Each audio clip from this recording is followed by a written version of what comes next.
Денеска утрото го започнуваме со авторот Игор Кузмановски. Имено Игор Кузмановски пишува поезија, проза, драмски текстови, исто така текстови за забавни мелодии, но она што верувам исто така ќе биде интересно за сите наши гледачи, а тоа што многу знае да не каже и да го прикаже неговото искуство за правилна нега и грижа за многу видови на цвеќиња. Во продолжение се разбира дека ќе слушнеме нешто повеќе за неговите утрински ритуали, но главно и за неговата љубов кон пишаниот збор и се разбира како што напоменав за самото одгледување на многу видови на цвеќиња. Да му посакаме добро утро.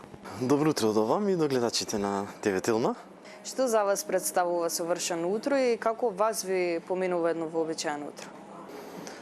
Мене денот најчесто ми почнува релативно многу рано, околу 6 часот.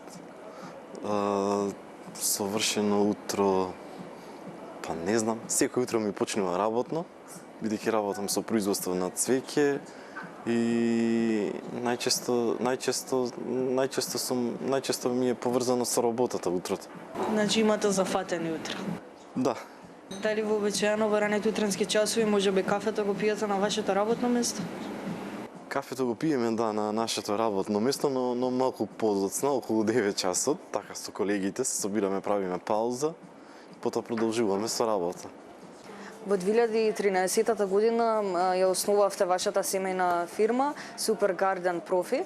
По тука ќе ве прашам што значи да се одгледува правилно цвеќе и како изгледа самата таа правилна нега и грижа за многу видови на цвеќиња? Да, веќе работиме скоро 13 години. За да одгледуваш цвеќе треба многу љубов.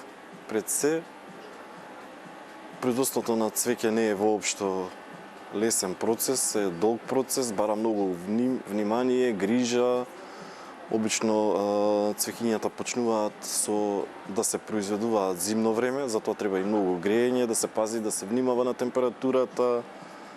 Може бидејќи да дојде до замрзнување, па има многу болести, штетници, така да воопшто не е лесно да одгледуваш цвеќе. Но треба и знаење и искуство. Знаење секако мора да има, да. Како го стекнавте тоа знаење? Дали можеби во факултетските денови? Па знаењето јас, например, лично го стекнав низ пракса со самата работа. Секако да. И со факултетот, но најмногу случаи низ пракса со цвеќето. Кои се оние најчести грешки кои што ги прават нашите сограѓани при одгледување на цвеќиња? Сега знам дека за секој вид на цвеќе верувам дека индивидуално, но ете да генерализираме, која е најчестата грешка која што ја прават како резултат на тоа неискуство и незнаење? Па општо, како и за сите цвеќиња, најголема грешка што ја прават луѓето тоа е прекумерно ставање на вода, прекумерно поливање. Дека цвеќето не сака вода во огромни количини.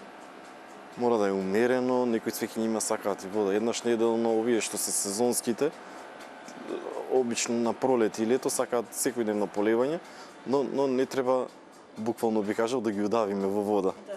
Да. Какви видови на цвеќиња најчесто се купуваат од нашите сограѓани? Обично луѓето сакаат некои цвеќиња што траат подолго или што им се полесни за одржување, бидејќи се почесто луѓето немаат време. Обично, например, сарделата или пеларгониум е полесна за одржување. Може да ја заборавите за вода 1-2 дена. Не бара некоја нега, со штетници е малку поотпорна, со болести исто така. Додека петунијата, например, е пораскошна и поубава, но сака многу повеќе внимание.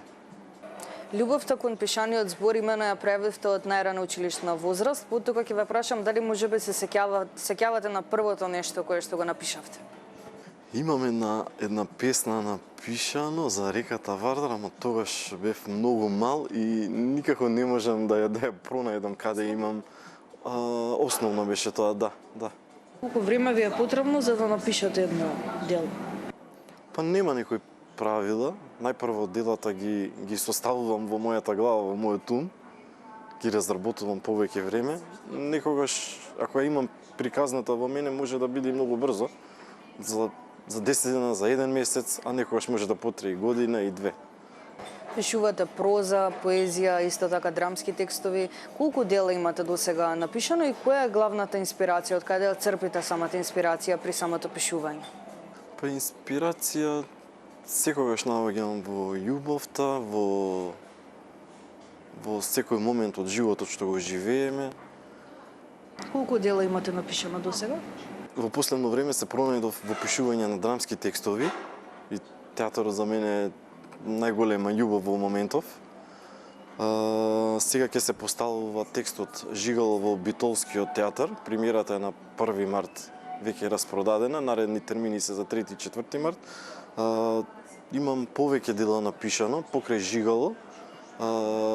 Јас ја напишав Писателот, Вонземјаник, Ловнови, Железничарот Часовничарот под железничкиот мост, а моментално работам на уште неколку дела, па се надевам и тие ќе заживеат забрзо во некој од театрите. Ви благодарам многу за одвоеното време и за првата утринска испијано кафе. Ви благодарам и вам.